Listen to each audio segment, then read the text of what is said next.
இன்னைக்கு இந்த பாடலுடைய அடிதான் நான் இன்னைக்கு பேச போகிறேன். ஆபத்திலும் துன்பத்திலும் இயேசு எனக்கு போதுமானவர் என்ற ஒரு தலைப்பில் தான் நான் பேச நான் ஆவலாக இருக்கிறேன். இன்றைக்கு என் முன்பாக பெரிய பெரிய தெய்வ மனிதர்கள் உட்கார்ந்திருக்கிற நிலையில அவர்களைப் போல நான் பேச என்னால் முடியாது.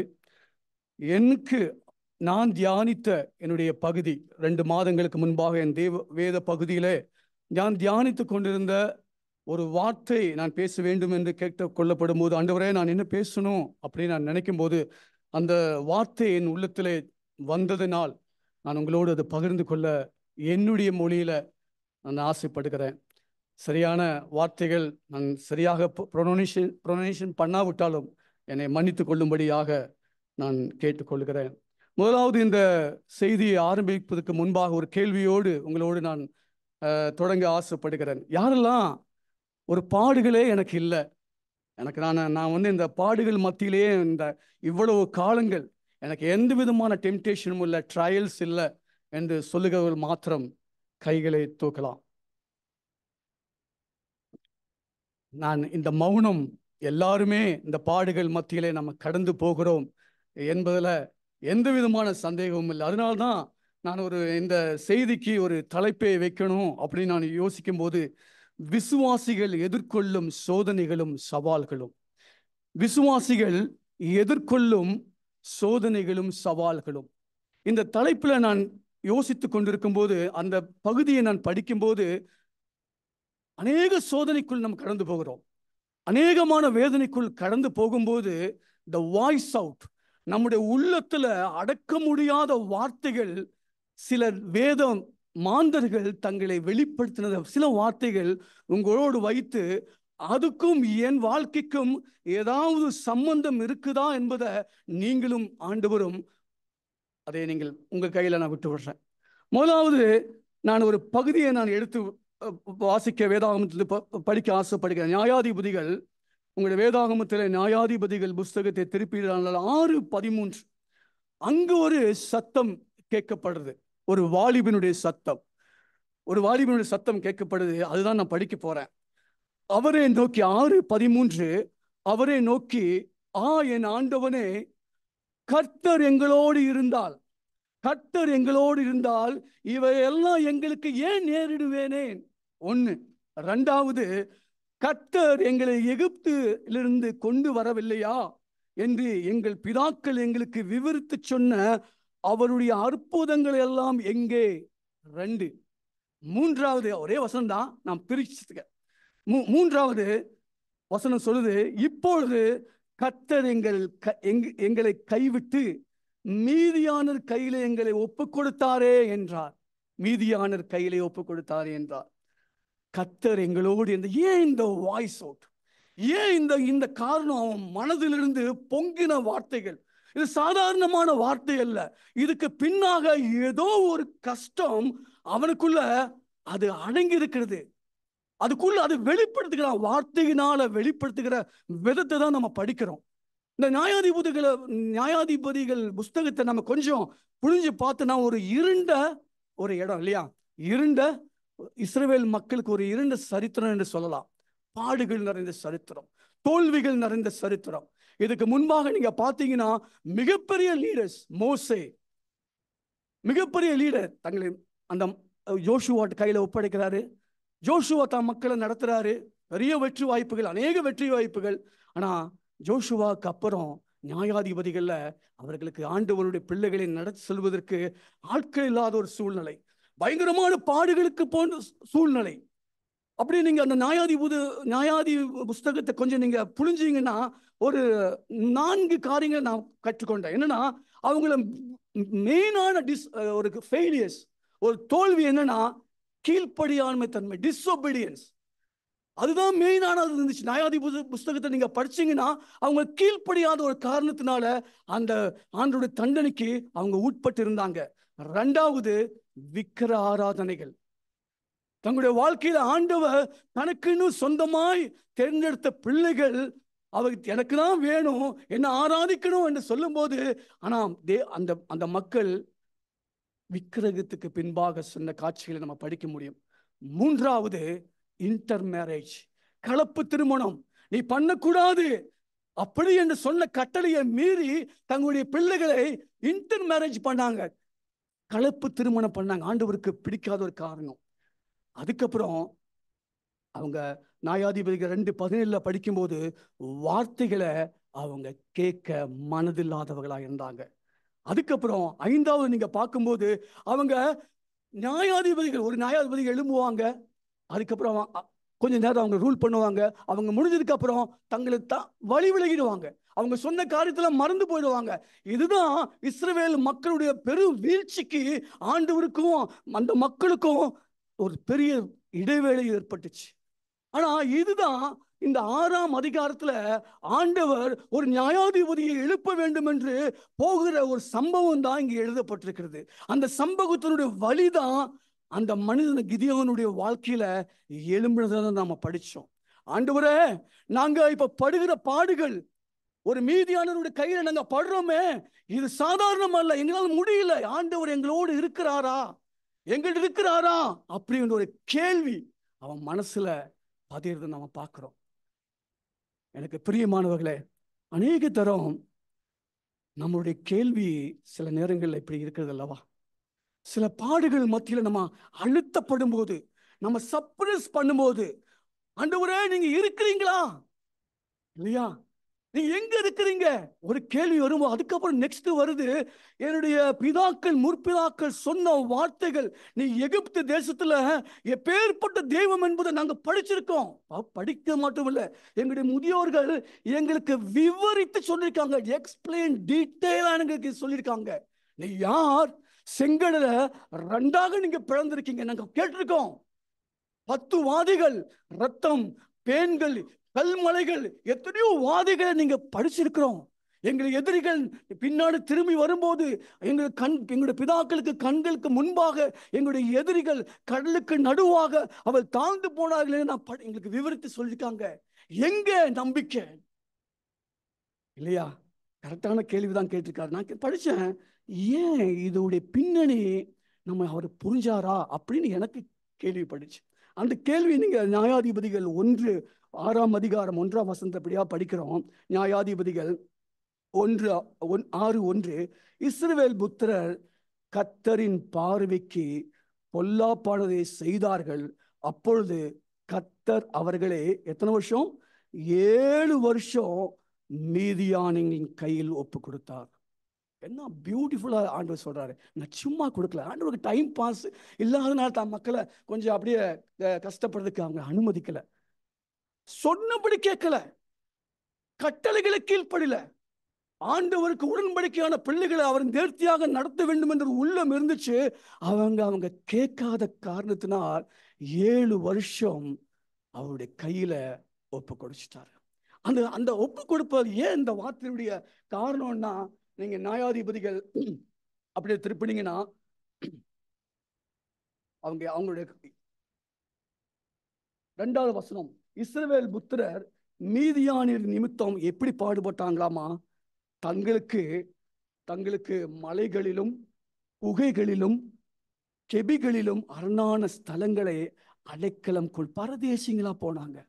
இடம் இல்ல, நல்லா வாழ்ந்து கொண்டிருக்கிற இடம் இல்ல, குகையில போய் தங்குறாங்க, நல்லா தான் வாழ்ந்துட்டு இருந்தோம். ஆனா இப்ப சூழல் என்ன, அடிமைத்தனம் அவங்களோட பிடியில இருக்கிறதுனால ஓடி ஒளிவதற்கு தங்குவதற்கு இடம் இல்ல. இது பார்க்கிறான் கிதியோன், பார்க்கிறான், ஏன் ஆண்டவரே இப்படிப்பட்ட தேவ ஜனத்துக்கு இப்படிப்பட்ட ஒரு நிலையா கடந்து போயிருக்கோம் இல்லையா? ஆனா காரணம் நம்ம உட்கார்ந்து யோசித்திருக்கோமா, ஆண்டவரே ஒருவேளை நீங்க இப்ப போய்கொண்ட பாடுகள் ட்ரெமெண்டஸா இருக்கலாம், பயங்கரமா இருக்கலாம், திரும்பி பார்ப்பதற்கே முடியாத ஒரு சூழல் இருக்கலாம். ஆண்டவரே ஒரு நிமிஷம் உட்கார்ந்து, ஆண்டவரே இதுக்கு காரணம் என்ன, என்னோட கோர் ரூட் என்ன, இதுக்கு நான் என்ன செய்த, என் குடும்பம் என்ன நடந்து கொண்டிருக்கிறது எனக்கு தெரியல. ஆனா நம்ம என்ன பண்றோம், திரும்பிக் கொண்டிருக்கிறோம், கம்ப்ளைண்ட் அகைன்ஸ்ட் காடுக்கு எதிராக த்ரோ பண்ணிட்டு இருக்கிறோம், தெரியல. இன்னொரு நியாயாதிபதிகள் நீங்க 6:3 படிச்சீங்கன்னா, இஸ்ரவேலர் பயிரிட்ட பயிர்களை அந்த ஜனங்கள் பாழாக்கினார், இஸ்ரவேல் உண்பதற்கு அவர்கள் ஒன்றையும் விட்டு வைக்கவில்லை, அவர்களது ஆடுகள், பசுக்கள், கழுதைகள் ஆகியவற்றையும் அவர்கள் விட்டு வைக்கல. ரொம்ப எக்ஸ்ட்ரீம். ஐயோ, இந்த ஒரு பாடு, இந்த ஒரு சோதனை அவங்களுக்கு ஒரு லிமிட்டுக்கு மேல போயிடுச்சு. என்ன பண்ணுவாங்க? விதைப்பாங்க, அறுப்பாங்க, ஸ்டோர்ல வச்சு அவங்க உண்ணலாம், நம்ம சாப்பிடலாம், நம்ம அனுபவிக்கலாம் என்று ரெடியா இருக்கும் போது என்னாச்சு? முடிஞ்சிச்சு. மீதியான வருவாங்க, அதை அபகரிச்சுட்டு போக. எப்படி இருக்கும் பாருங்க வலி. சோதனை. இந்த சோதனை அநேக தரம் நம்ம யோசிக்கிறோம் இல்லையா? ஆண்டவரே, நான் நிறைய ஒரு காரியம் சம்பாதித்துல சேர்த்து வைக்கிறேன். ஏதாவது ஒண்ணு செஞ்சு ஒரு காரியத்துக்காக நான் செய்யும் போது இடையில ஏதாவது ஒண்ணு வருது வந்து அந்த வருமானத்தையே இல்லாமக்குறத கடந்து போயிருக்கோம் இல்லையா? ஏதாவது ஒரு சந்தோஷமான காரியத்துக்காக நம்ம ஏங்கி கொண்டிருக்கிறோம். ஏதாவது ஒரு பிரச்சனை வந்து அதை இல்லாமக்குறத நம்ம நினைச்சிருக்கிறோம் இல்லையா? ஒரே கண்ணீர், என்ன பாடுகள், சோதனை, வேதனை, கண்ணீர் எல்லாமே போய் கொண்டிருக்கிறோம். அதான் அதனுடைய பதில நம்மளால எப்பயாச்சும் ஆண்டவர் முன்பாக நின்று, ஆண்டவரே என்ன ஆண்டவரே, இதுக்கு காரணம் என்ன ஆண்டவரே, நம்ம கேட்க முடியுமா? அதனால்தான். அது மாத்திரம் இல்லை பாருங்க, நியாயாதிபதிகள் ஆண்டவருடைய கம்ப்ளைண்ட் ஒன்று இருந்துச்சு. இந்த கம்ப்ளைண்ட் மத்தியில இன்னொரு கம்ப்ளைண்ட்டும் ஆண்டவர் சொல்றாரு.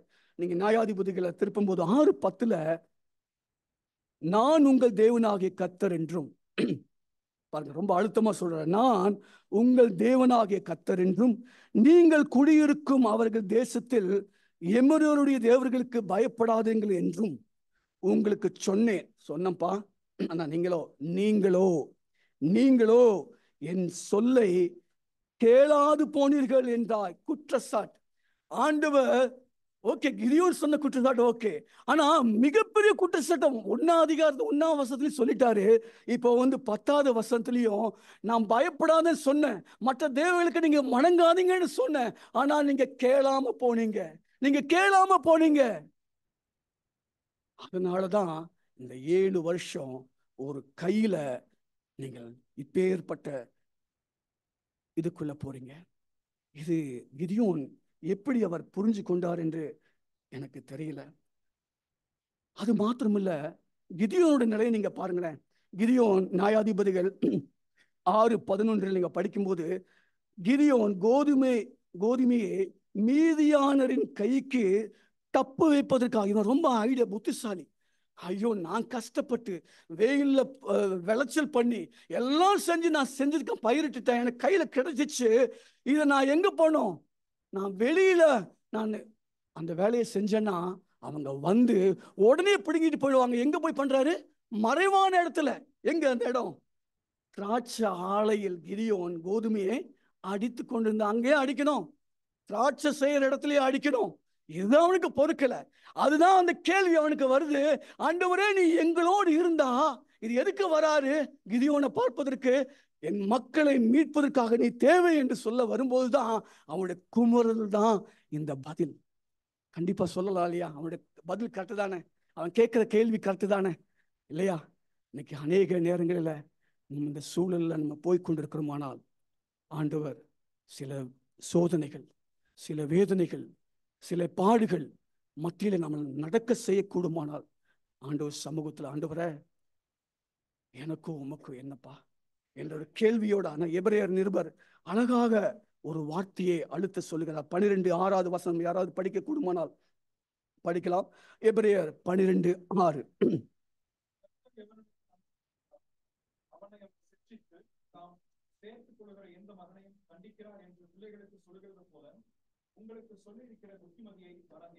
மறந்தீர்கள். அல்லேலூயா. எவ்வளவு ஆண்டவர் நம்மளை சிட்சிக்கிற தெய்வமா இருக்கிறார். அவர் நம்மளை பார்த்து வேடிக்கை பார்க்கிற தெய்வம் அல்ல. ஐயோ, நம்ம மகன் தீயிலே ஐயோ மனம் அழுதும் போது, ஐயோ என்னுடைய வருமானம் இல்லையே, என்னுடைய வியாதியில நான் இவ்வளவு கஷ்டப்படுகிறேனே, எதை எடுத்தாலும் கண்ணீரோடு நான் கடந்து போகிறேன் என்று சொல்லி ஆண்டவர் தன் மக்களை விட்டு கொடுத்து சிரிக்கிற தெய்வம் அல்ல, உங்களோடு அழுகிற தெய்வமா இருக்கிறார். அவர் சொல்லுகிறார், தன்னை நேசிக்கிற பிள்ளைகளை, நம் அரவணைக்கிற பிள்ளைகளை அவர் சிச்சிக்கிறார்.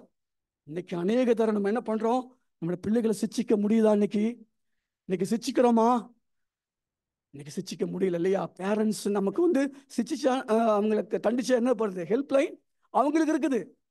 என்னுடைய வீடு பக்கத்துல என்னுடைய மகனுடைய நண்பன், அவனுடைய மகனை அடிக்கும் போது ஹெல்ப் லைன் கூப்பிட்டு அந்த போலீஸார் அவங்க வீட்டுக்கு வந்தாங்க.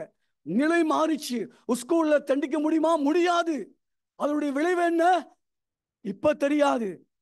23 வயதுக்கு அப்புறம் நம் கண்ணீரோடு நம்முடைய பிள்ளைகளை பார்க்க வேண்டிய நிலையில் இருப்போம். நம்முடைய ஆண்டவர் வேத புஸ்தகத்துல தெளிவாக எழுதி வைக்க தன்னை நேசிக்கிற பிள்ளைகளை சித்திக்கிறார். அதுதான் செஞ்சிருக்கிறார். அது நம்ம புரிஞ்சு கொள்ளணும். அது தெரிஞ்சுக்கணும். ஏன் ஆண்டவரே எவ்வளவு எனக்கு பாரமா, நான் என்ன செஞ்சேன்? அப்ப நம்முடைய கேள்வி இருக்கும். இந்த சபையில அநேகர் வந்து சாட்சி சொல்றாங்களே, என் தெய்வம் பெரியவர், பகுத்துவம் உள்ளவர், இப்படிப்பட்ட காரியத்திலிருந்து என்னை விடுவித்தார், என்னை பாதுகாத்தார் சொல்லும் போது அந்த தெய்வம் எங்கே என்று கேள்வி கேட்கும் போது அதற்கு நீங்கள் அமைதியாக தேவ சமூகத்திலிருந்து பதில நீங்க கேட்கணும். நீங்க கேட்கணும். அதான் ஆண்டவர் விரும்புகிறார். சங்கீதம் அந்த கேட்ட ஒரு கேள்வியில நான் ஒரு வசனத்தை படிக்கிறேன். சங்கீதம் 139 சங்கீதம் 23, 24 சங்கீதக்காரன் அழகாக சொல்கிறார். தேவனே, இங்க ஒரு மனிதன், தேவனே என்னை ஆராய்ந்து பார் ஆண்டவரே, என் இருதயத்தை அறிந்து கொள்ளும். என்ன நானே புரிஞ்சு கொள்ள முடியல. சில நாளில் சுரேஷ் யார் என்பது எனக்கே முழுசா புரியல. அதான் தேவன் சொல்றாரு, என்ன ஆபரேஷன் பண்ணுங்க. எங்க பண்ணணுமாமா? என் இருதயத்தை அறிந்து கொள்வதற்காக கொஞ்சம் உள்ள போங்க, என்னை சோதித்து இன்னும் கொஞ்சம் டீப்பா போறாரு. என் சிந்தனைகளை நீங்க அறியுங்க. நான் வெளியில கொலை பண்ண மாட்டேன், மற்றவங்களை அடிக்க மாட்டேன், கெட்ட வார்த்தை பேச மாட்டேன், எந்த விதமான ஆக்டிவிட்டி நான் பண்ண மாட்டேன். எனக்கு அப்படிப்பட்ட நான் தெய்வ பிள்ளை, எனக்கு நான் நல்லபடியா நடந்தாகணும். ஆனா என் சிந்தையில ஓடுகிற காரியங்கள், என் இதயத்தில் ஊடுருவிற காரியங்கள், அசிங்கமான காரியங்கள், விரோதமான காரியங்கள், அது உமக்கு தான் தெரியும். சில நேரங்களை நான் மறந்திருக்கிறேன். அதை மறந்திருக்கிறேன், எனக்கு ஞாபகப்படுத்தும் சொல்லிட்டு 24 வசனம், வேதனை உண்டாக்கும் வழி என்னிடத்தில் இருக்குதா ஐயா? வேதனை இருக்குது. சில நேரங்களில் உண்மை வேதனைப்படுத்துகிற பழக்கம் எனக்கு இருக்குது, சிந்தனைகள் இருக்கிறது. என் இதயம் நிறையும் போது என் வாயில நான் பேசுகிறேன். என்னை தடுக்க ஆண்டவரே, அது உம்மால் தான் முடியும். நீ தான் கிரியேட்டர், மகத்துவம் உள்ள தெய்வம். அதை நீ சிந்திக்கும் போது, என்ன ஆபரேஷன் பண்ணும்போது, என்ன பார்ட்ஸா என்ன பிரிச்சு பார்க்கும்போது எனக்கு தெரியும். சகோதர சகோதரிகளே, இந்த ஆண்டவர் உங்களோடு நீங்கள் போகிற காரியங்கள்ல உங்களை ஞாபகப்படுத்தி கொண்டிருக்க கூடுமானால் ஆண்டவர் சமூகத்துல ஒப்பு கொடுப்போம். யோபு 13:23 இப்படியாக சொல்லுகிறது, என் அக்கிரமங்களும் பாவங்களும் எத்தனை. அப்படி சோதிக்கும் போது ஒரு மனுஷனுடைய வாழ்க்கையில ஆண்டவர் உள்ள கொஞ்சம் ஊடுருவும் போது அவருடைய பதில் எப்படிமா இருக்குது? யோபு சொல்றாரு 13:23, அக்கிரமங்களும் பாவங்களும் எத்தனை, இட்ஸ் நாட் கவுண்ட்லெஸ். அது என்ன முடியும்? நான் சுரேஷ் பார்க்கறதுக்கு பயங்கரம் நல்லாதான் இருக்கிறாரு, பயங்கர ஆக்டிவிட்டியில இருக்கிறார், எல்லாமே ஓகே. ஆனா உள்ளத்துல அக்கிரமங்கள் எத்தனை, என் மீறுதல்களையும் என் பாவத்தையும் எனக்கு உணர்த்தும். மனுஷன் சொல்லுகிற காத்து.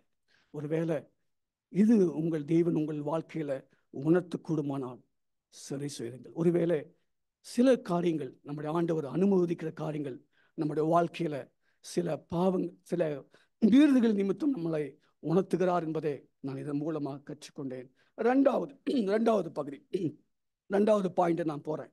இன்னொரு டெம்டேஷன்ல ஒரு வாய்ஸ் அவுட். அது எப்படின்னா, ஃபர்ஸ்ட் வாய்ஸ் அவுட் நான் படிச்சுட்டேன். ரெண்டாவது வாய்ஸ் அவுட் ஒரு குடும்பத்திலிருந்து சத்தம் வருது. எப்படின்னா, தேவனை தூஷித்து ஜீவனை விடும் என்றார். இவ்வளவு போதும், உன் விசுவாச வாழ்க்கை போதும். ஒரு புயல், இந்த புயல் எந்த வீட்டுல அடிச்சிச்சு? எனக்கு படிக்கும்போது ரொம்ப ஆச்சரியமா, அவருடைய வாழ்க்கை எப்படின்னா, இந்த புயல், இந்த சங்கடங்கள் அவருடைய வாழ்க்கை குடும்பத்துல யாருடைய வீட்டுலன்னா, ஒரு என்ன சொல்றது, ஒரு துன்மார்க்குடைய வீட்டுல இல்ல. அந்த மனுஷன் யோபு 1:1 அந்த மனுஷன் உத்தமன் வீட்டுல, சன்மார்க்கனுடைய வீட்டுல, தேவனுக்கு பயப்பட்டு பொல்லாப்புக்கு விலகனுடைய வீட்டுல இப்படிப்பட்ட ஒரு சோதனை அழிக்க ஆரம்பிச்சிச்சு. அவருடைய பழக்கம் என்ன? அவருடைய பழக்கம் என்னன்னு நீங்க பாத்தீங்கன்னா, யோபு 1:5 அப்படியா நான் படிக்கிறோம். விருந்து செய்கிற அவருடைய நாள் முறைமையின்படி, அவர் ஒரு நாள் 2 நாள் சேர விஷயம் கிடையாது. ஒருவேளை என் குமாரர் பாவம் செய்து தேவனை தங்கள் இருதயத்திலே தூஷித்திருப்பார்கள் என்று சொல்லி அவர்களை அழைத்து அனுப்பி பரிசுத்தப்படுத்தி அதிகாலமே எழுந்து அவர்கள் எல்லாருடைய இலக்கத்தின்படியும் சர்வாங்க தகன பலிகளையும் செலுத்துவான். இந்த பிரகாரம் செய்வான். ஏயா இப்படிப்பட்ட வாழ்க்கையில தேவ சோதனை ஆண்டவர் அனுமதிப்பாரா? ஆச்சரியமா இருக்குல்ல. உத்தமன், சன்மார்க்கன் எல்லா விதத்திலும். ஆனா யோபு ஐயருக்கு இந்த பேக்ரவுண்ட் தெரியுமா? தெரியாது. சோதனை நல்லா போயிட்டு இருந்த குடும்பம். காலையில எந்திரிச்சு ஆண்டவருக்காக துதிக்கிற ஒரு மனுஷன், ஜெபிக்கிற ஒரு மனுஷன். வீட்டுல வெளியில அவனுடைய சாட்சி எப்படி இருக்கிறது? உத்தமன், சன்மார்க்கன், டெஸ்டிமனி பயங்கரமானது இருக்கு. இவனுக்கு நிகழக்கூடாது. எந்த ஒரு ஆபத்தும் அவர் சோதனை அவனுடைய வாழ்க்கையை ஏற்படுத்த வாய்ப்பே இல்லை என்று வெளியுள்ள மக்கள் நினைக்கும் போது அவனுடைய குடும்பத்தில் ஒரு புயல் ஆரம்பிச்சு. இன்னைக்கு நம்ம நினைப்போம் இல்லையா, ஆண்டவரே நான் டெய்லியும் ஊழியத்துல பங்கு கொண்டிருக்கிறேன் ஆண்டவரே, நிறைய ஊழியங்களை நான் செய்யறேன் ஆண்டவரே, ஏன் எனக்கு? இன்னைக்கு தினேஷ் இந்த பகுதியிலிருந்து நிறைய அறிவிப்புகள் படிக்கும் போது இந்த ஊழியர் இப்படிப்பட்ட வியாதியில் கடந்து போகிறார், ஜெபிங்கள் என்ற போது நம்முடைய உள்ளம் கொதிக்கிறது. ஏன் ஆண்டவரை இப்படிப்பட்ட ஒரு தேவதாசனுக்கு இப்படிப்பட்ட ஒரு நிலை? கேள்விகள் கேட்கிறோம் இல்லையா? கேள்விகள் கேட்காம இருக்க முடியாது. கண்ணீர் வரும் உள்ளத்துல, அதை பொறுக்க முடியல. ஏன் அந்த தாசன் ஒரு வட இந்தியாவில வேலை செய்கிற குடும்பத்துக்கு இப்படிப்பட்ட ஒரு வியாதியா, இப்படிப்பட்ட ஒரு கஷ்டமா ஏன் நீங்க அனுமதிச்சீங்க? நம்ம சொல்ல முடியாது. நீங்க கடந்து போறோம் இல்லையா, நடந்துச்சு. அது என்ன நம்ம படிக்கும்போது கொஞ்சம் நம்ம அடிக்கடி படிச்ச ரொம்ப ஃபெமிலியரான ஒரு பகுதி தான். ஆனா கொஞ்சம் உன்னிப்பா நீங்க பார்க்கும்போது அது நம்மளோட மனசை கொஞ்சம் உழுக்குது. 1ஆம் வசனம் யோபு 1:15 பார்க்கிறோம். எருதுகள் உழுகிற போது, எருதுகள் அப்பதான் உழுதுட்டு இருக்கிறாங்க, அது காணோம், அது போயிடுச்சு. 1:16 இப்படி பேசிக்கொண்டிருக்கிற வானத்திலிருந்து தேவனுடைய அக்கினி விழுந்து ஆடுகளையும் வேலையாட்களையும் அது சுட்டெடுத்து போட்டுச்சு, கழுத போச்சு. அவருடைய எக்கனாமிக்ல நீங்க பாத்தீங்கன்னா கொஞ்சம் கொஞ்சமா அதுக்கப்புறம் 3வது வசனம் நீங்க மூன்றாவது பகுதியை படிக்கும்போது கல்தியர் 3 பவுஞ்சாக வந்து ஒட்டகங்கள் மேல் விழுந்து அவைகளை ஓட்டிக்கொண்டு போனார்கள், வேலையாட்களையும் பட்டை கருவினால். என்னென்ன பாருங்க, யாராச்சும் இப்படிப்பட்ட ஒரு சோதனைகள்ல போக முடியுமா? ஒன்றொன்றாக சொத்துக்கள் அழிந்து வர கேட்கிறாரு.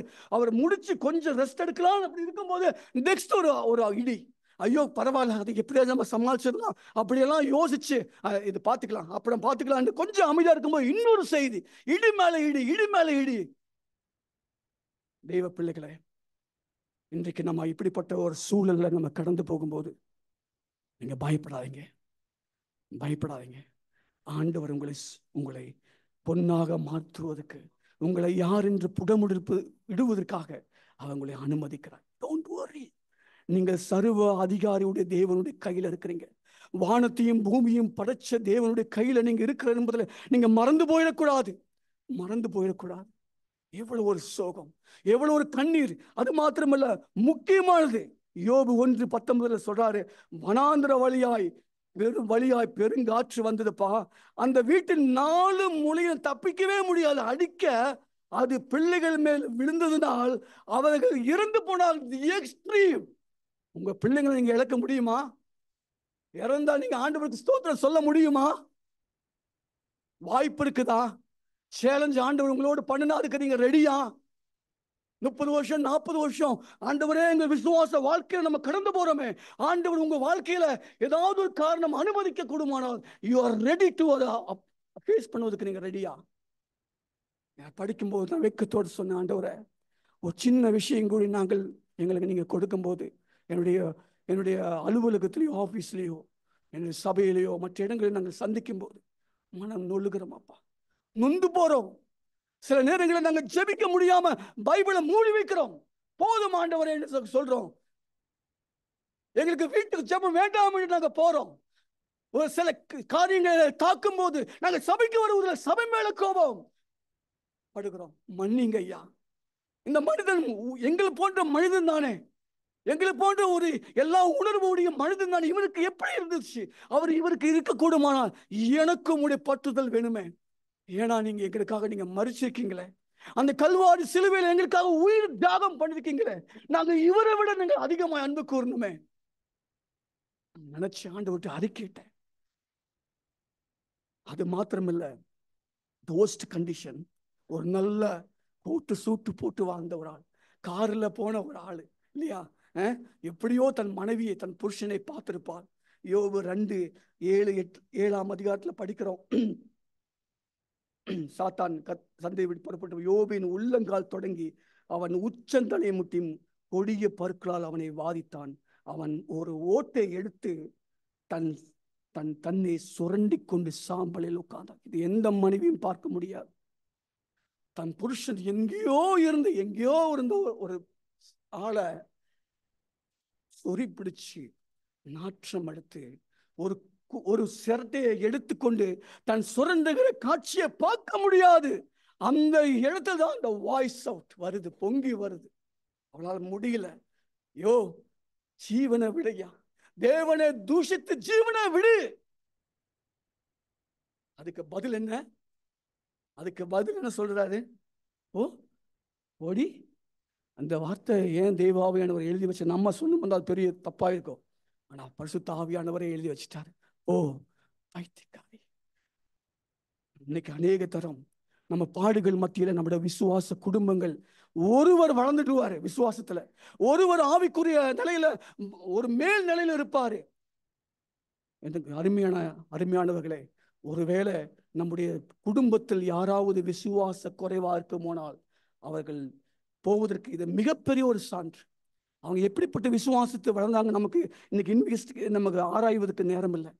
ஒருவேளை உங்க குடும்பத்துல நம்ம எல்லாமே சேர்ந்து வளரணும், நம்முடைய ஆண்டுடைய அன்பை பிடிக்கணும்னா, அவருடைய மகத்துவத்தை அறியணும்னா, நான் மட்டும் அறிஞ்சு போதாது, என் மனைவி அறிஞ்சுக்கணும், என் பிள்ளைங்க அறிஞ்சுக்கணும், என் பேர பிள்ளைங்க அறிஞ்சுக்கணும். யாராவது ஒருவர் மாத்திரம் பிடிச்சு கொண்டு மற்றவங்க போகும்போது எப்படி இருக்கும் பாருங்க. ஒரு மனைவி சொன்ன வார்த்தை, ஜீவனை விடு போதும், இதை போதும், என்னால பொறுக்க முடியல. கரெக்டான கேள்விதான். ஆனா யோபு அவரை பிடிச்சிட்டாரு. இத்தனை நன்மை நான் பெற்றிருக்கிறேன்ப்பா, இத்தனை நன்மை பெற்றிருக்கிறேன், நானு எப்படிப்பா நான் அவரை தூஷிப்பேன்? மறக்க மாட்டேன்.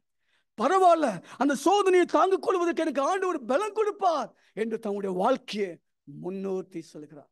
ஒருவேளை இந்த பாடுகள் மத்தியில் அநேக பாடுகள் உங்களுடைய வாழ்க்கையில வரக்கூடுமானால் அந்த பாடு உங்களை யார் என்பதையும், தேவனிடத்தில் உங்களுடைய அன்பு என்ன என்பதையும் நிறுத்தி தூக்கி பார்ப்பதற்காக தான் என்பதை நீங்கள் மறந்து போகக்கூடாது. ஏன்னா நீங்க அழைக்கப்பட்டிருக்கீங்க, நேசிக்கிறார் கடவுள், உங்களுக்காக உயிரை கொடுத்திருக்கிறார், உங்களுடைய பேர்களை உள்ளங்கையில் அவர் வரைந்திருக்கிறார். நம்முடைய அழைத்த தெய்வம் உண்மை உள்ளவர் என்று பரிசுத்த வேதாகமம் சொல்கிறது. அவர் உண்மை உள்ளவர், அவர் பொய் உரையாத தெய்வமா இருக்கிறார். எவ்வளவு அருமையான தெய்வமா இருக்கிறார் பாருங்க. ஒரே இந்த பகுதியை நான் படிக்கும்போது ஒரு ஞாபகம் வந்தது. ஒரு பாடல் எழுதியவர் ஒருவர் இருந்தார், இட் இஸ் வெல் என்ற ஒரு பாடல். அது உங்களுக்கு தெரியும், நிறைய பேருக்கு தெரியும் என்று நான் நினைக்கிறேன். அந்த பகுதியை நான் படித்தேன், அவருடைய டெஸ்டிமனி. அவரும் ஒரு சின்ன யோபாக வாழ்ந்தாரோ என்ற ஒரு காரணத்தில் இருந்தார். அவருடைய வாழ்க்கை எப்படி ஆக போறது? ஒரு ரியல் எஸ்டேட் இன்வெஸ்டர், பெரிய பணக்காரர், செல்வந்தர். அவர் தன்னுடைய வாழ்க்கையில சிக்காகோல அவருடைய எல்லா ஆஸ்தியும் தீக்கு இரையாக விட்டது. நல்ல செல்வந்தராக வாழ்ந்தவர். அதே வருஷத்துல அவருடைய 4 வயது குழந்தையும் ஒரு வித்தியாசமான காய்ச்சல்ல மரித்து போகிறார். நல்லா கவனிங்க, மரித்து போகிறார். அவருக்கு ஒரே ஒரு கவலை. அந்த கவலையை போர்ப்பதற்காக தன் மனைவியை இங்கிலாந்து தேசத்துக்கு அவர் தன் 4 பெண் குழந்தையோடு அவர் அனுப்பி விடுகிறார். சின்ன ஒரு வித்தியாசம் வேணுமே, ஒரு நல்ல ஒரு மைண்ட் ஃப்ரெஷ் ஆகணுமே என்று அனுப்பி விடுகிறார். போற வழியில நடுக்கடலில் 4 குழந்தைகளும் ஒரு மிகப்பெரிய கப்பல் விபத்துல தங்களுடைய குழந்தைகளை அவர் இழக்கிறார். தன் மனைவி இப்போ போன் பண்றாங்க, டெலிகிராம் பண்றாங்க, ஐயா நம்முடைய 4 குழந்தைகளும் இறந்து போடுது. ஒரு மனுஷனுக்கு வந்த ஒரு காரியம், ஒரு சாதாரண ஒரு மனுஷனுக்கு அவன் என்னமா ஒரு பாட்டு. அப்பொழுது இவரும் அந்த இங்கிலாந்து தேசத்துக்கு பயணப்பட்டு போகிறார். அப்ப ஒரு மாலுமி சொல்றார், உங்களுடைய பிள்ளைகள் இங்க மரித்து போனார்கள் என்று சொல்லும் போதுதான் அந்த பாடலை இட் இஸ் வெல் என்ற ஒரு பாடலை அவர்கள் பாடுகிறார். அது இப்படியாக போகுது பாருங்க. அந்த தமிழ்ல, ஆறு போன்ற அமைதி என் வழியில் வந்த போது, கடல் போல் துக்கங்கள் புரளும் போது, என் பலன் எதுவாக இருந்தாலும் அது நன்றாக இருக்கிறது, அது நன்றாக இருக்கிறது. அது மாத்திரமல்ல, என் பாவம் ஒரு பகுதியாக அல்ல, முழுமையாக சிலுவையில் அறையப்பட்டுள்ளது. நான் அதை தாங்கவில்லை, ஆண்டவர் என்னை தாங்கினா. போற்றுங்கள், ஆண்டவரை போற்றுங்கள். அது மாத்திரம் இன்னொரு கவி இப்படியாக போகுது: கர்த்தர் என் விசுவாசத்தை காணும் நாளே துரிதப்படுத்துவாராக. இந்த வார்த்தை எப்படி இருக்கும்? ஆண்டவரே, என்னோட பாடுகள் என்னால் முடியல, ஒரு சாதாரண மனுஷனால் சகிக்க முடியாது. கஷ்டங்கள், கசப்புகள், என்னோட குழந்தைகள் இறந்து போனால என்னால் அதை யோசிக்க கூட முடியல. ஆனா அதை நான் எங்கதையுமா பார்ப்பேன், அவர் எங்கதமா பார்ப்பேன், அந்த ரிசல்ட் எங்கதாமா பார்ப்பேன்? கர்த்தரின் விசுவாசத்தை காணும் நாள் துரிதப்படுத்துவாராக. மேகங்கள் சுருள, பின்னோக்கி சுருட்டப்படும், எக்காலம் முழங்கும், கர்த்தர் இறங்குவார். அப்பொழுது என் ஆத்துமாவே நீ பாரும், போற்றும் போற்றும் என்று பாடும். இது பாட முடியுமா? ஆண்டவரே நன்றி என்று பாட முடியுமா? உங்க வாழ்க்கையில் உருண்டோடும் துன்பங்களுக்கு பிரைஸ் தி லார்ட் என்று சொல்ல முடியுமா? உங்களுடைய கடன் பிரச்சனைகள் போகும்போது இயேசுவே நன்றி என்று உங்களை ஆராதிக்க முடியுமா? நம்ம ஆராதிக்கிறோம். இவர்கள் வாழ்ந்தவர்கள். இதை இன்னொரு இன்னொரு இன்னொரு தேவதாசனை நம்ம பார்க்கும்போது, கிரகாம் ஸ்டேனை யாரும் மறந்துவிட முடியாது. ஒரு தொழுநோய்க்காக தன்னுடைய தேசத்தை விட்டு, எல்லா உடைமைகளையும் விட்டு, அந்தஸ்தை விட்டு, சுமூகமான வாழ்க்கையை விட்டு வாழ வந்த, மிஷன் செய்து வந்த, ஊழியம் செய்து வந்த ஒரு கொடூரத்தை யாராலும் இன்னைக்கு மறக்கவே முடியாது. தன்றும் 2 குழந்தைகளையும் அந்த மனிதனையும் உள்ளே வைத்து எரித்து போனார்கள். அந்த ஆள்கிட்ட என்னமா கேட்டாங்க? அவன் மனைவி கிட்ட, ஐயா, ஒரு செய்தியாளர், நீங்க இவங்களை பத்தி என்ன நினைக்கிறீங்க? இந்த இஷ்யூஸ் அவங்க சொல்றாங்க. The statement say that she had forgiven the killers and had no bitterness towards them. அவங்ககிட்ட கசப்பு இல்லை. சொல்ல முடியுமா? இன்னைக்கு எத்தனை நாள் கசப்போடு இருக்கிறோம். நம்முடைய விசுவாசிகளை ஏதாவது ஒன்று பேசும்போது நம்மளால மறக்க முடியல, அவங்களால பொறுக்க முடியல, அவங்க பார்த்தாலே எங்களை ஆராதிக்க முடியலன்னு சொல்ற வார்த்தைகள் உண்டு நமக்கு. எத்தனை நாட்கள் பாருங்க, கண் முன்பாக தங்களுடைய குழந்தைகளை எதிர்காலத்தில் எரித்து போட்டு அந்த அந்த தாயிட்ட வந்து கேட்கிற கேள்வி, அவர் சொன்னவ எங்களுக்கு நோ பிட்டர்னஸ். எனக்கு ஒரு சம்பவம் நடந்துச்சு. நான் சிறு வயதா இருக்கும்போது என்னுடைய ஆண்டி, என்னோட அண்ணனும், என்னுடைய தகப்பனாரே என்னை கூட்டு போட்டு போனாங்க இந்த சென்ட்ரல் ஜெயிலுக்கு. என் அப்பாவை பார்க்கணும்னு சொல்லி இழுத்துட்டு போன காட்சியை படிக்கும் போது நினைச்ச முடியாது சொன்னாங்க. 2 காலையும் பிடிச்சு அவ தூக்கிட்டு வந்தா டாக்டர் தீராஜ் அண்ணன். முடியாது, அந்த தகப்பனை பார்க்க முடியாது. பிட்டர்னஸ், கசப்பு, எரிச்சல். எப்படியா பார்ப்பேன்? கண் மூலம் நடந்த சம்பவத்தை முடியாது. ஆண்டவர் மாற்றினார். ஆண்டவர் என் உள்ளத்தில் வரும்போது என்னை புதிய சுழற்சியாக மாற்றினார். ஒரு சாதாரண மனுஷனால் மாற்ற முடியாது. இன்றைக்கு அதனால்தான் வைராக்கியத்தோடு ஆண்டவருக்காக எதையாவது செய்ய வேண்டும் என்று அலைகிறேன். என்னோட தேர்ந்தெடுப்பு சாதாரணம் இல்லை. கசப்பு இருந்துச்சு. ஒருவேளை இந்த பாடுகள் உங்களை மத்தியில அசைக்க கூடுமானால், உங்க படகுகளை, குடும்ப படகுகளை, கவலைப்படாதீங்க. கொரிந்தியர்ல பவுல் இப்படியாக சொல்லுகிறார். ஏன் பாடு மனுஷனுக்கு நேரிட 1 கொரிந்தியர் 10ஆம் அதிகாரம் 13ஆம் வசனம் இப்படியாக சொல்லுகிறது. மனுஷனுக்கு நேரிடுகிற சோதனை அல்லாமல் வேற சோதனை உங்களுக்கு நேரிடவில்லை. தெளிவான ஆண்டவர். அவ்வளவுதான். சுரேஷ்க்கு இவ்வளவுதான், கிப்சனுக்கு இவ்வளவுதான் தாங்க முடியும்னா அவ்வளவுதான் கொடுப்பாரு. இவ்வளவுதான் நீங்க கொடுக்கணும்னா அவ்வளவுதான் கொடுத்து உங்களை தள்ளுவாரு. மேல பாரத்தை வைக்க மாட்டார். ஆண்டவர் மேல நீங்க கம்ப்ளைண்ட் கொடுக்காதீங்க. அதுக்கு மேலாக உங்களை சோதிக்கப்படுவதற்கு அவர் இடம் கொடுக்க மாட்டார். அப்படி கொடுத்தாருன்னா சோதனையை தக்கதாக சோதனையோடு கூட அதற்கு தப்பித்துக் கொள்ளும்படி போக்கியும் உண்டாஇருக்கா. உங்க மனதில் அல்லேலூயா சொல்லுங்க பார்க்கலாம். Praise the Lord. தனியா விடாதே. ஏன் தெரியுமா? 1 தெசலோனிக்கர் 5:24 இப்படியாக சொல்லு, உங்களை அழைத்தவர். 1 தெசலோனிக்கர் 5:24 சொல்றாரு, ஏன் உங்களை அழைக்கிறவர் பொய்யான தெய்வம் அல்ல. 3000 கோடிகள்ல ஒரு தெய்வம் உங்களை அழைக்கல. யார் அழைச்சிருக்காரு? உங்களை அழைக்கிறவர் உண்மை உள்ளவர். அவர் சொன்னபடி அப்படியே செய்வார். ஆமென். ஆமென். பேதுரு இப்படியாக சொல்லுகிறார். 1 பேதுரு 1:7 சொல்றாரு, இந்த சோதனை ஏன் வருதுன்னா, விசுவாசிகளை கேளுங்க, அழிந்து போகிற பொன், ஒருவேளை உங்க கழுத்துல போட்டிருக்கிறதெல்லாம் அழிஞ்சு போயிடும். உங்க பீரோல வச்சிருக்கிறதெல்லாம் ஒரு நாள் போயிடும். அழிந்து போகிற பொன் அக்கினியிலே சோதிக்கப்படும். அதை பார்க்கணும். ரொம்ப கொஞ்சம் கொண்டு போய் உயரத்துல கொண்டு போயிட்டாரு. பேதுரு, அதை பார்க்கலும் அதிக விலைப்பட்டதா இருக்கிற உங்கள் விசுவாசம் சோதிக்கப்படும். இதுதான் இப்ப நீங்க போய் கொண்டிருக்கிறது. அதுதான் விளையாட பெற்றது. பயந்துராதீங்க. பயந்து நம்பிக்கையை ஜெபம் பண்ணாம போயிடாதீங்க. சபைக்கு வராம போயிடாதீங்க. யாரு மேலாவது உங்க ஊழியர்கள் மேல கோபப்பட்டு போயிடாதீங்க. மூப்பர்கள் மேல கோபப்பட்டு போயிடாதீங்க. உங்களை சோதிக்கிற, உங்களை அழைத்தவர் உண்மை உள்ளவர்.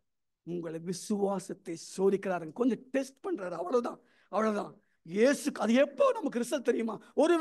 ஒருவேளை இந்த உலகத்துல நமக்கு ரிசல்ட் கிடைக்காம போலாம். இங்க பேதுரு சொல்றாரு, இயேசு கிறிஸ்து வெளிப்படும் போது உங்களுக்கு என்ன வாங்குமாமா?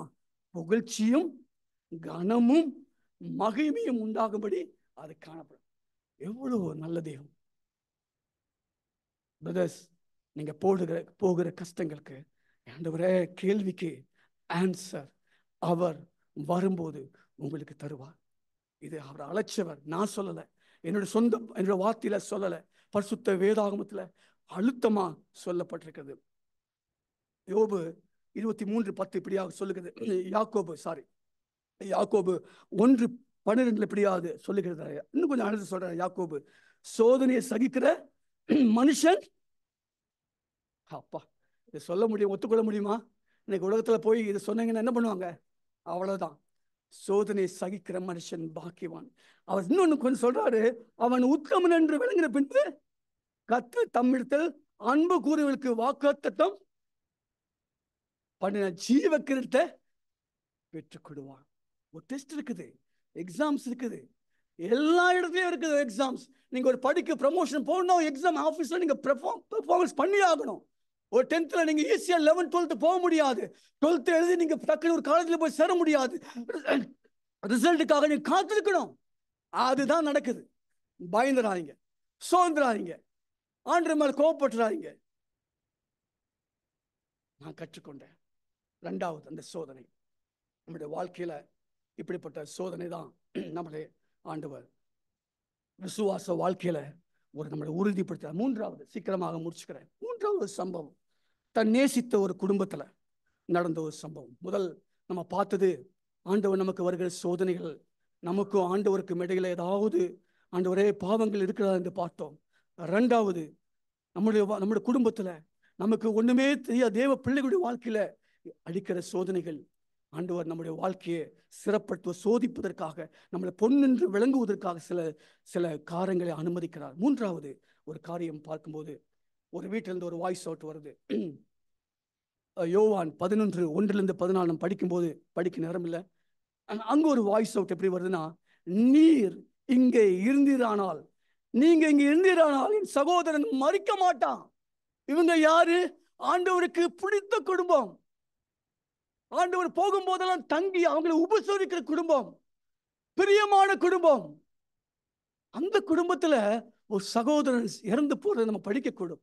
ஆனா அந்த 2 பேருடைய வாய்ஸ் அவுட், மார்த்தா மரியாளுடைய வாய்ஸ் அவுட் என்ன சொல்லுதுன்னா, ஏசப்பா நீங்க என் பக்கத்துல இருந்துறானா. அவர் பக்கத்துல தான் இருக்கிறாரு, உங்களை அறிஞ்சிருக்கிறாரு. ஆனா நம்ம என்ன நினைக்கிறோம், நான் ஜெபிக்கும் போது எனக்கு பதில் கொடுக்கலையே. போன மாசம் ஜெபிச்ச ஆண்டவரை நீங்க உடனே கேட்டு எனக்கு நீங்க பதில் கொடுத்தீங்க, அதுக்கு நீங்க என்ன விடுதலை ரிசல்ட் கொடுத்தீங்க. ஆனா இப்ப நான் ஜெபிக்கிறேன், எனக்கு பதில் கிடைக்க மாட்டேது. காரணம் என்ன? இதுதான் கேள்வி. இதுதான் சொல்றாங்க மார்த்தா மரியாள். ஆண்டவரே நீங்க பக்கத்திலே இருந்தீரானா என் சகோதரன் மரிக்க மாட்டான்.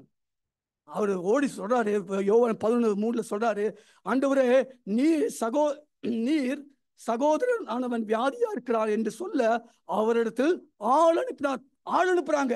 சகோதரன் வியாதியா இருக்கிறாங்க, நீங்க எப்பொழுதுமே வீட்டுல வர எங்களுக்கு தெரியும், ஒரு போய் சொல்லிட்டு வாங்கன்ட்டு ஆள் அனுப்ப வர சொல்லல. ஆனா யோவான் 11:4 சொல்றாரு ஆண்டவர் சொல்றாரு, கவனமா படிங்க. யாராச்சும் ஒருத்தர் யோவான் 11:4 4வது 11, யோவான் 11வது அதிகாரம் 11:4. இயேசு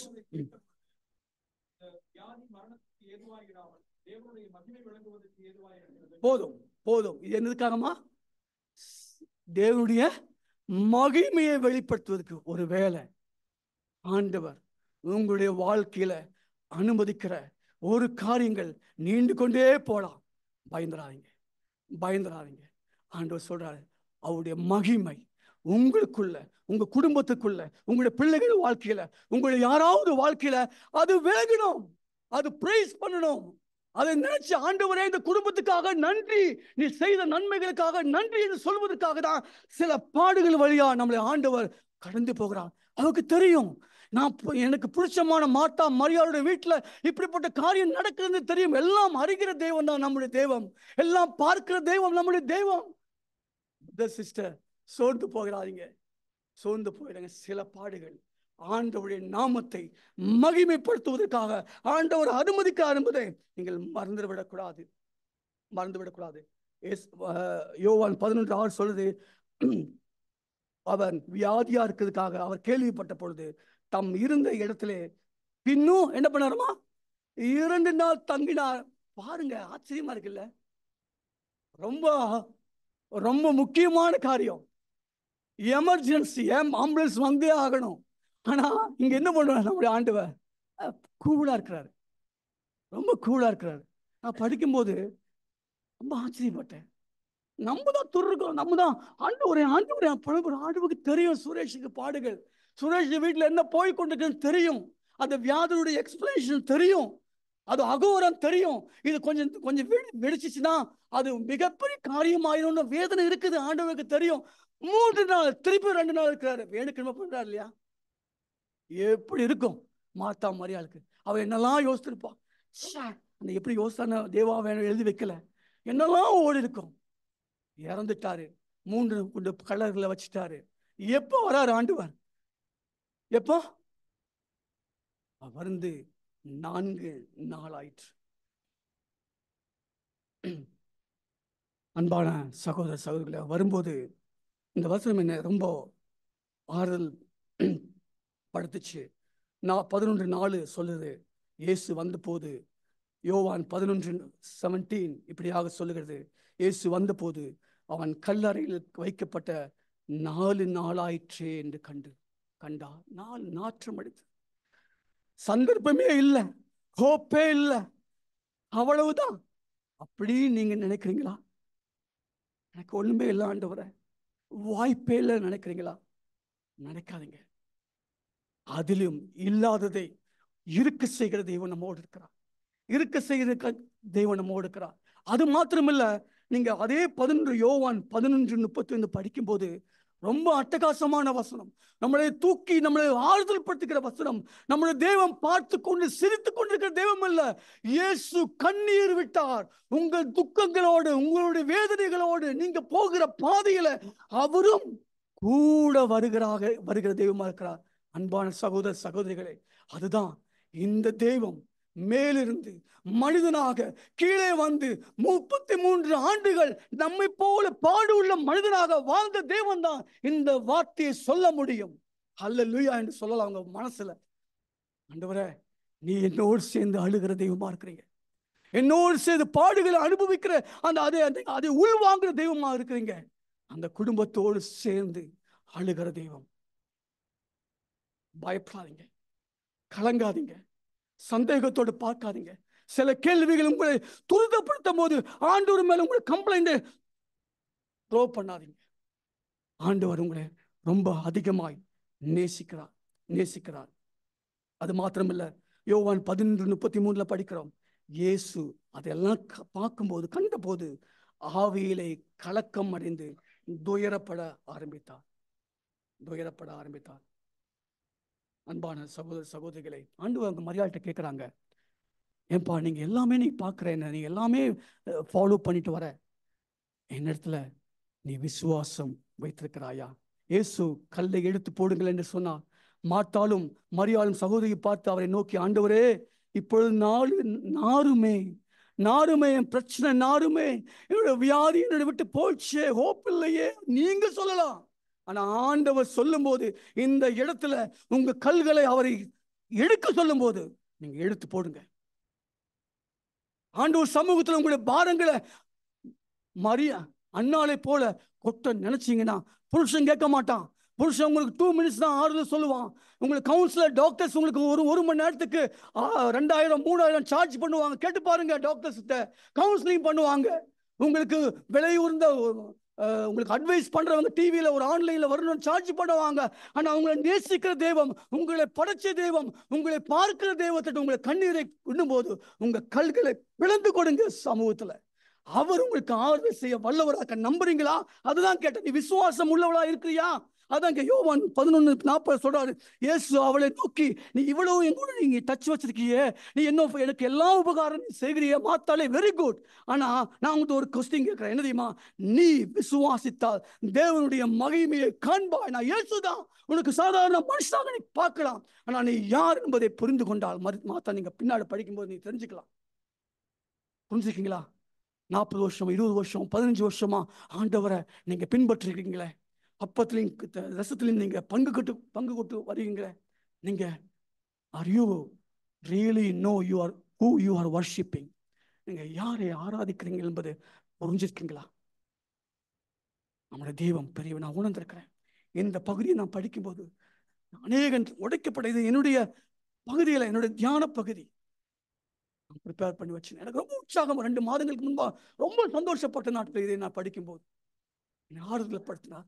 அடிக்கடி முழங்கி சோர்ந்து போற நேரங்கள்ல நான் இதை படிக்கும்போது என் கூட இருக்கிறா, இந்த உலகத்தில் இருக்க யாருமே இல்லாம பரவாயில்ல, வானத்தையும் பூமியும் அண்ட சராசரங்களையும் படைத்த தெய்வம் என்னுடைய பிரச்சனைகள் மத்தியில, என்னுடைய வியாதிகள் மத்தியில, என்னுடைய குழப்பங்கள் மத்தியில, எனக்கு எதிர்காலமே இல்லைன்னு நான் நினைக்கும் போது அவர் எனக்கு ஒளி விளக்காக இருக்கிறார் என்பதை நான் புரிஞ்சு கொண்டேன். பிரதர்ஸ் சிஸ்டர்ஸ், நான் சும்மா பேசல. ஆண்டவர் உண்மை உள்ளவங்க நேசிக்கிறார். இந்த பகுதியை நான் உங்க கையில் அப்படியே விடுறேன். 2 கேரக்டர் நியூஸ் டைம் இல்லை. ஓகே, இன்னொரு கேரக்டரை மட்டும் நம்ம பார்த்துட்டு, சேலஞ்சிங் கேரக்டர் ஒருத்தர் இருந்தார், அதை வசனத்தை மட்டும் நான் படிக்கிறேன். அதுல ஒரு வாய்ஸ் அவுட் வந்துச்சு. நான் அதை படிச்ச நேரமாயிரும். அந்த வாய்ஸ் அவுட் என்னன்னா, தானியலுக்கு எதிராக ஒரு தானியல் என்ற வேதம் தேவ மனுஷன் எல்லாவற்றையும் அவன் அடிமைத்தனமாக கொண்டு போனது நம்ம சரித்திரம் தெரியுது. ஆனா அவன் சோர்ந்து போகல. அவனுடைய பிரதானிகள் அவரை எப்படியாவது தப்பு கண்டுபிடித்து அவர் முழங்கலை. ஏன் ஆண்டவரே என்ற கேள்வி கேட்கல. ஆனா அவர் சொன்ன ஒரு வாய்ஸ் அவுட் ஒரு ராஜாவிட்டு இருந்து வந்துச்சு. அது என்னன்னா, தானியேல் 6:20 இப்படியாக சொல்லுது. ராஜா கெபின் கிட்ட வந்து போது துயர சத்தமாய் தானியேலை கூப்பிட்டு, தானியேலே, ஜீவனுள்ள தேவனுடைய தாசனே. பாருங்க, இந்த சாட்சி நமக்கு வேணும்.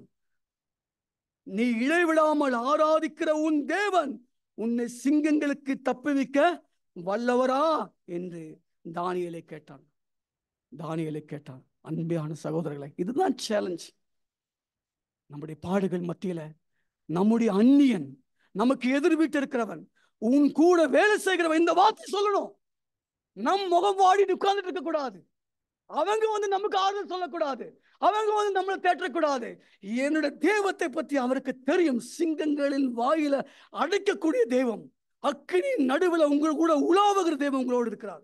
நம்ம படிக்கிறது இல்லை, சாதாரண புத்தகத்தை படிச்சு மனப்பாடம் பண்ணி சண்டே ஸ்கூல் பிள்ளைங்களுக்கு டெஸ்ட் ஸ்டோரி சொல்றது இல்லை. ஜீவிக்கிற தெய்வம் நீங்க அனுபவிக்கணும். டெஸ்ட் பண்ணி பார்க்கணும். டெஸ்ட் பண்ணாரு. யார் சிங்க கவியில உட்காந்து கால் மேல கால் போட்டு படுத்திருப்பாங்க? முடியுமா? உங்களுடைய பிரச்சனைகள் மத்தியில சிங்கங்கள் போல இருக்கலாம். உங்களை விழுங்கலாம் என்று நீங்க பயப்படுறாங்க. அது சாம்பலாக்கும் என்று நீங்க பயந்துட்டு இருக்காங்க.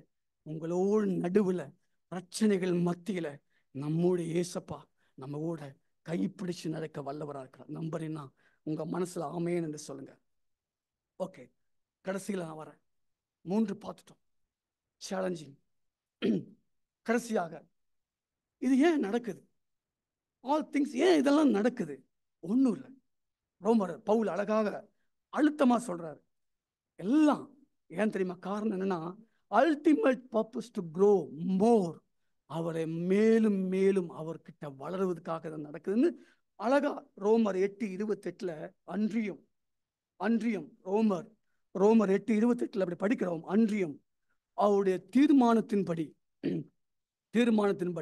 அழைக்கப்பட்டவளாக தேவனுடைய அன்பாக இருக்கிறவர்களுக்கு எல்லாம் என்னவா? நன்மைக்காக தான் நடக்குது. நான் சொல்லல, பரிசுத்த வேதாகம் சொல்லுது. அது எதுக்குன்னா, ரோமர் 8:29 அழகா பவுல் இன்னும் கொஞ்சம் அழுத்தமா சொல்றாரு. அவருடைய குமாரனுடைய சாயலுக்கு ஒப்பாய் நான் வளரணும். அவ்வளவுதாங்க, அவ்வளவுதான்.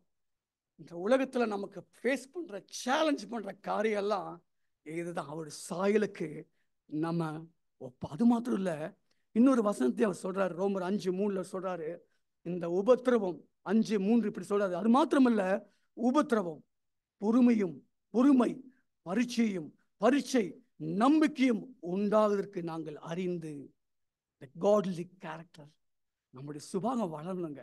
நம்ம குழந்தைகளை போல தவழ்ந்துட்டு இருக்கக்கூடாது, தொடர்ந்துட்டே இருக்கக்கூடாது.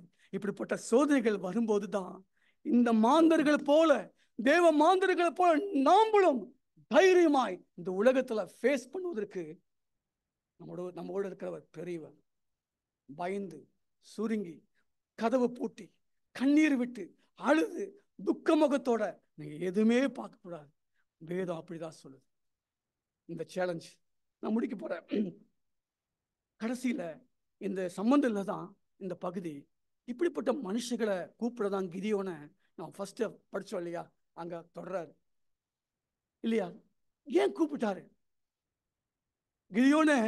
இப்படிப்பட்ட மக்களை விடுவதற்கு நீங்க தேவைன்னு சொன்னார். ஆனா கிதியோன் சொன்ன பதில் என்ன தெரியுமா? ஆண்டவரே, யாரு என்னுடைய கோத்திரம் ரொம்ப ரொம்ப சின்னது, நான் எப்படி உங்களை பார்க்கிறார்? இன்னைக்கு அநேகர் இப்படிப்பட்ட பாடுகள் மத்தியில போகிக் கொண்டிருக்கிறவர்களை நீங்க தேவை, சகோதரிகளாக நீங்க தேவை. அது மாத்திரமல்ல, மோசையை கூப்பிடும்போது, மோசையே என் ஜனங்களை விடுப்பதற்கு நீ வேணும்னு சொல்லும் போது சொன்ன, ஆண்டவரே நான் ஒரு திக்குவா, என்னால முடியாத, நீதான் வேணும், நீதான் வேணும். அடிமைப்பட்டு விடுதலைக்காக ஏங்கிக் கொண்டிருக்கிற அநேக ஜனங்கள் உண்டு மக்களே. நீங்களும் நாமளும் இந்த கடைசி நாட்களில் அமைதியாக இருக்கக்கூடுமானால், இப்பேற்பட்ட நம்ம படிச்சோமே, இப்பேற்பட்ட தெய்வத்தினுடைய மகத்துவத்தை சொல்வதற்கு வேற யாரும் இருக்க மாட்டார்கள், அறிந்தவர்களுக்கு தான் தேவை. மோசேயை அழைத்தார், அவரு காரணம் சொன்னாரு, திக்குவாயை மிகப்பெரிய ஒரு லீடர் ஆக்கினாரு. இன்னொரு ஆள்கிட்ட கூப்பிட்டார், ஜெரமியாட்ட. நீ ராஜாவுக்கு முன்பாக நிற்க வேண்டும் சொன்னதுக்கு அவன் சொன்ன வார்த்தை என்ன தெரியுமா? நான் ஒரு இளைஞன், I am a youngster, நான் எப்படியா, நீதான் வேணும் எரேமியாவே. இந்த பகுதியோடு நான் முடிக்க ஆசைப்படுகிறேன். இந்த வார்த்தை கண்டிப்பா தேவன் உங்கள் மத்தியில பேசிக் கொண்டிருப்பார் நான் விசுவாசிக்கிறேன். சில நேரங்களில் நம்முடைய பாடுகள் நமக்கும் ஆண்டவருக்கும் இடையில ஏதாவது ஒரு போராட்டங்கள், தாவீது சொன்ன போல வேதனை உண்டாக்கும் வழிகளின் துண்டோ ஆண்டவரே, நம்மளை உட்கார்ந்து பார்ப்போம். சில சோதனைகள் நம்முடைய வாழ்வில் ஆண்டவர் அனுமதிப்படுது, நம்முடைய விசுவாச வாழ்க்கையை நிறுத்தி வைப்பதற்காக. சில சோதனைகள் நம்முடைய வாழ்க்கையில அனுமதிக்கிறது ஆண்டவருடைய நாமம் மகிமைப்படுவதற்காக என்று நான் விசுவாசிக்கிறேன். தலை சாய்க்கலாம். ஒரே ஒரு பாடலை நான் பாட வேண்டும் என்று ஆசைப்பட்ட என்னுடைய சகோதரிகிட்ட சொன்னேன். It is well, it is well with my soul. நம்ம தலை சாய்க்கும் போது நம்முடைய தம்பிமார்கள் இங்கே முன்பாக என்னுடைய ரெக்வஸ்ட் கேட்டுக்கொள்கிறேன். இந்த பாடலை பாடும்போது, ஆண்டவரே நானும் இந்த வார்த்தையோடு சேர்ந்து, ஆண்டவரே எனக்கு நல்லது, என் வாழ்க்கையில் நீ அனுமதிக்கிற காரியமெல்லாம் நல்லது என்று சொல்லி நாம் செபிக்கலாமா? இந்த சகோதரி கிப்சன் மிஷன் முன்னாடி வந்து இந்த பாடலை நாங்கள் சத்தம் கேட்காதனால நான் வர சொன்னேன். இந்த பாடலை பாடும்போது உங்கள் பாடி இந்த கூட்டத்தை நிறைவு செய்யும்படி நான் அன்பாக கேட்டுக்கொள்கிறேன்.